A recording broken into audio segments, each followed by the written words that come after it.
Hello दोस्तों, नमस्कार। स्वागत है आपका दोबारा से आपके अपने YouTube चैनल पर जिसका नाम है लेट्स लर्न संस्कृत। तो दोस्तों, कैसा लग रहा है प्रयास हमारा? अगर अच्छा लगता है तो इसे दोस्तों में शेयर करते रहिएगा, क्योंकि आप जितना चैनल को सब्सक्राइब और शेयर करोगे उतना ही हमारा मोटिवेट बढ़ता रहेगा।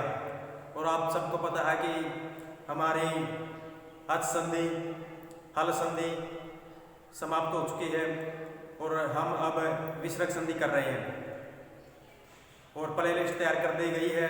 यदि आपने अभी तक पीछे वाली वीडियो नहीं देखी है तो आप प्ले लिस्ट में जाकर के पीछे वाली सभी वीडियो देख सकते हो। आज का हमारा सूत्र जो है वो है, जो विसर्ग संधि के बारे में कल आपको थोड़ा बहुत बताया गया था, उसमें से हमारा एक जो सूत्र था विसर्जनीय श है वो कंप्लीट हो चुका है। आज हमारा एक दूसरा सूत्र होता है विसर्ग संधि में, जो दंत सकार के स्थान पर और सजुष का जो तालु श होता है, मूर्धन्य श होता है, उसको रू में बदलता है। ठीक है, और सूत्र का नाम है स सजुषो रू। सूत्र का नाम है स सजुषो रू और रूतक विधि सूत्र है ये स को और सजुष के मूर्धन्य स को रू में बदलता है। वो कैसे बदलता है आपको यहाँ तक समझ में आ जाएगा जब तक आप यहाँ देखो। इसकी परिभाषा है पदान्तस्य। पदांत का आप सबको पता है। पदांत का क्या मतलब होता है? पदांत का मतलब होता है जो हमारा सुप्तिगंतम पदम, जो इस सूत्र से बने हुए पद है, शब्द है, और एक प्रकार से बने हुए पूरे जो शब्द होते हैं उन्हीं को पदांत कहते हैं। मान लेते हैं जैसे हरि है,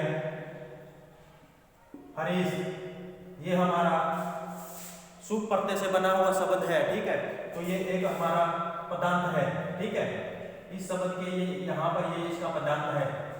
और आपको एक सूत्र करवाया था पहले, अनुस्वार से ये पर सवर्ण है, वो कहाँ करता था? वो आपको बताया था कि वो अपदांत करता था, अपदांत। और अपदांत का मतलब आपको बताया था, मान लेते हैं कि हमारा शब्द है गंगा, गंगा शब्द है, और ये जो अगर इसका यहाँ पर ये बना होता ना, यहाँ पर मान लेते हैं कुछ भी होता, तो मान लेते हैं स है।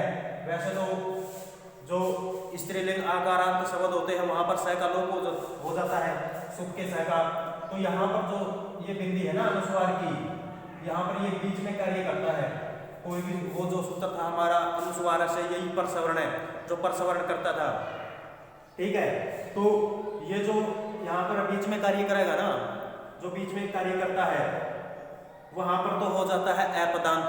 और जहां पर ये जो हरीश है, हरीश में जो अंत में काम कर रहा है स के स्थान पर, ये होता है पदांत। ठीक है, ये हो गया पदांत। और ये कहता है कि पदांत सकार और सजुष की मूर्धन्य सकार, पदांत सकार हो मूर्धन्य और सजुष के सकार के स्थान में रू आदेश हो जाता है। पदांतस्य है सस्य सजुष षष्ठ रू सयाद। ठीक है, तो इस सूत्र में सिर्फ आपको दो ही बातें याद रखनी है। एक तो बात ये याद रखनी है कि ये सूत्र पदांत में कार्य करता है। ठीक है, पद के अंत में कार्य करता है। और दूसरा, इसमें एक तो दंतश है और एक मूर्धन्यश है। ठीक है, दंतश है और मूर्धन्यश को, और मूर्धन्य से होना चाहिए सजुष का। ठीक है, मूर्धन्य जो सकार है वो सजुष का होना चाहिए। और जो ये पदांत में मूर्धन्य दंतश है कहीं पर भी मिल जाए, ठीक है, तो इन दोनों के स्थान पर जो ये सूत्र है स सजुषो रू, ये सकार के स्थान पर रू कर देता है। ठीक है, तो हम यहाँ देखते हैं, तो ये यहाँ पर ये कंडीशन बनी हुई है। और यहाँ पर जो ये कविश है, ये एक पदांत है, ठीक है, पूरा पद है और पद के अंत में है ये, और ये पद के अंत में कार्य करता है, तो ये स है, ठीक। तो इस स को ये कर देता है क्या, रू कर देता है, पदांत सकार को रू कर देता है, ये सूत्र रू कर देगा, ऐसे कर देगा, ठीक है, ऐसे कर देगा। फिर हमारा एक सूत्र होता है जो, यदि एक तो होता है हलंत्यम जो इत संज्ञा करता है, ये पहले संज्ञा पर प्रकरण में पढ़ाए जा चुके हैं।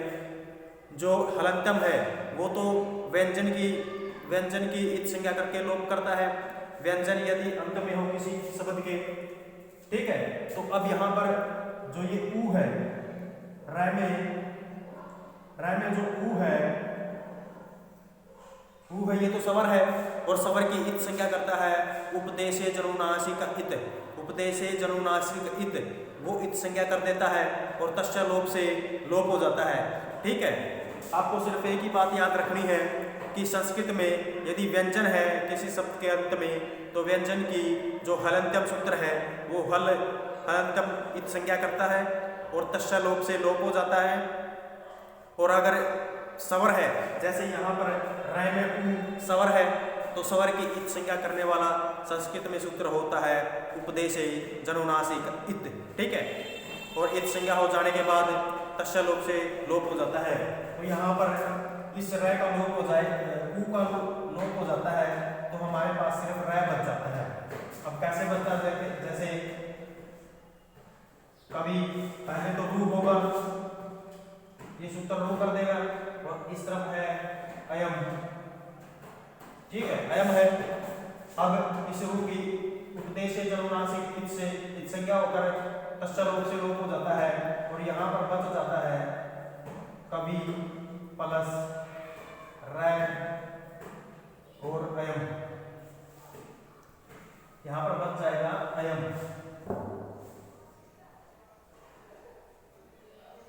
अयम बच गया, ठीक है। अब यहाँ पर ये स्वर है और ये व्यंजन है, और आप सबको पता है कि स्वर हमेशा ही व्यंजन की तरफ दौड़ते हैं, तो ये इसको आकर के पूरा कर देगा, और ये शब्द हमारा कवि रयम, कवि रयम हमारा ये सिद्ध हो जाता है। अब आप सबको पता है कि पहले तो ये रू कर देगा, पहले तो ये रू कर देगा, ठीक है। सबसे पहले ये सूत्र क्या कर देगा, इसका कवि प्लस रू, और इस तरफ है अयम, ठीक है, अयम कर देगा ये, रू कर देगा ये, और रू की जो रै में ऊ है स्वर है, इसकी उपदेश जनुनासिक इत से इत संज्ञा हो जाती है और तस्य लोप से लोप हो जाता है। फिर यहाँ पर बच जाता है कवि रै और अयम, ठीक है। अब यहाँ पर ये स्वर है, ये व्यंजन है, तो ये इसको पूरा कर देगा और हमारा रूप सिद्ध हो जाता है। यहाँ पर कवि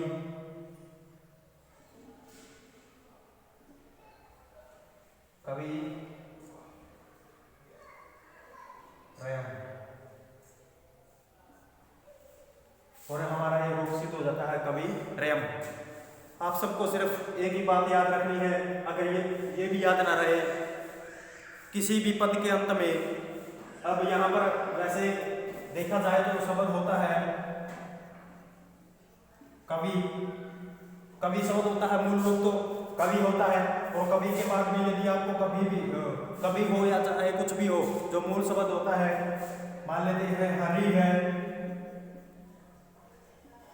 मुनि है, चाहे कोई भी हो, ठीक है, राम है, श्याम है, गणेश है, महेश है, चाहे कुछ भी हो, यदि इन मूल शब्दों के बाद रै मिल जाता है आप सबको, रै, जैसे कि यहाँ पर रै है, ठीक है, रै मिल जाता है, तो आपको सिर्फ एक ही बात याद रखनी है कि ये स सजु सो रू सूत्र का उदाहरण है, ठीक है, स सजु सो रू सूत्र का उदाहरण है।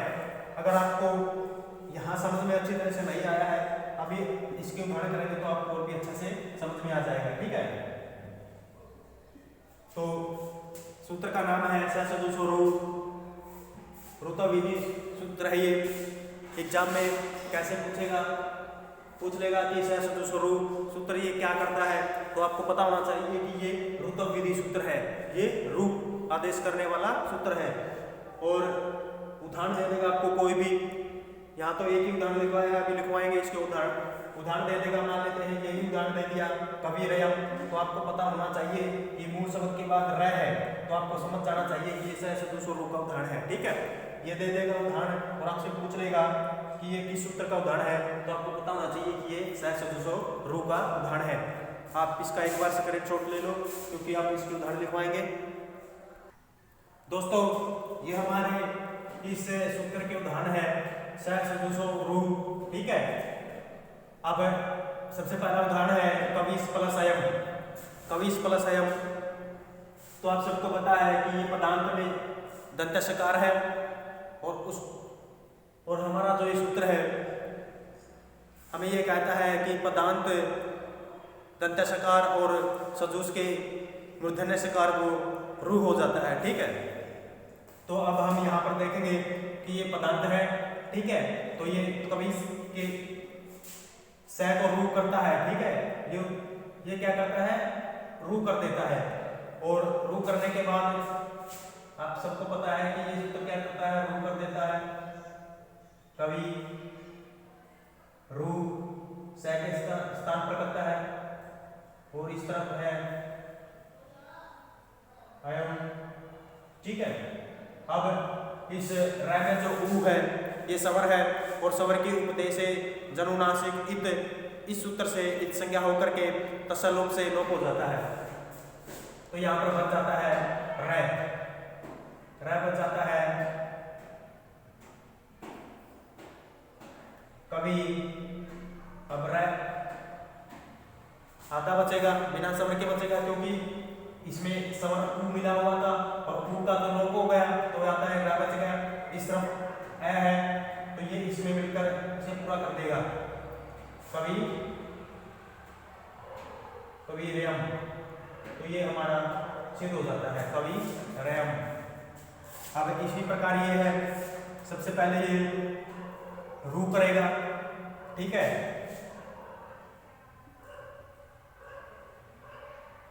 रु करेगा,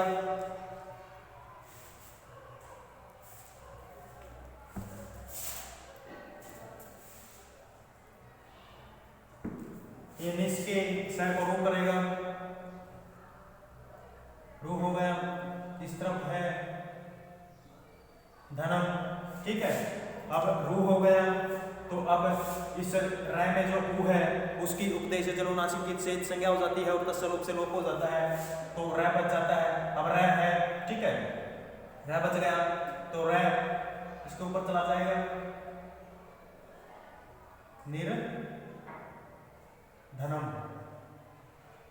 निर्धनम, ये सिद्ध हो जाता है निर्धनम। अब इसी प्रकार ये है, क्योंकि यहाँ पर स है, स को रू कर देता है ये सूत्र, रू करने के बाद ये बच जाएगा र, और इस र हर्ष में स्वर है, तो र को पूरा कर देगा, ये बन जाएगा पितु, पितुराज्ञा। ठीक है, पितुराज्ञा बन जाएगा। पितु शिक्षा, अब ये स है, स को रू कर देगा, रू का र बच जाएगा, तो ये बन जाएगा पितु, पितुरिच्छा। ठीक है, पिता की इच्छा। अब भानुष प्लस देते, रू हो करके र बच जाएगा, भानु देते हैं। ठीक है, भानु देते हैं, निश प्लस दया, अब रू है, ये सूत्र रू कर देगा, रू कर रहा बच जाएगा, तो ये बन जाएगा नि रे देय, निर्दय। ठीक है, निर्दय बन जाएगा। अब यही ऐसा ही है, पदांत स है। ठीक है, पदांत स को रू कर देगा, रू के बाद आप सबको पता है कि रै में जो ऊ है उसकी उपदेश से जनुनासिक इत से इत संज्ञा होकर के उसका तस्य लोप से लोप हो जाता है। ठीक है, ये तस्य लोप जो सूत्र होता है। ठीक, तो यहाँ पर रै बच गया और रै के बाद स्वर है तो ये बन जाएगा मातु राधेश, मातुरादेश, माता का आदेश। मुनीस प्लस गच्छति, ठीक है, मुनि प्लस गच्छति, मुनि जाता है। तो आप सबको पता है कि यहाँ पर अब रू हो जाएगा, इस सूत्र के द्वारा रू को रै हो बच जाता है, तो ये बन जाएगा मुनि। अब रै बच गया, यहाँ पर अब तो व्यंजन है क्योंकि सवर होता है तो पूरा कर देता है इसको, तो ये इसके ऊपर चला जाएगा। यहाँ पर मुनीर गच्छति, मुनीर गच्छति, ये हमारा सिद्ध हो जाता है, मुनि जाता है। अब इसके बाद हम विसर्ग संधि के इस सूत्र के बाद एक सूत्र आता है अतोरोर प्लुदात प्लुते, अतोरोर प्लुदात प्लुते, और एक हसीच है। वो दोनों ही सूत्र क्या करते हैं, पहले बताया भी था कि दोनों ही सूत्र ऊ करते हैं।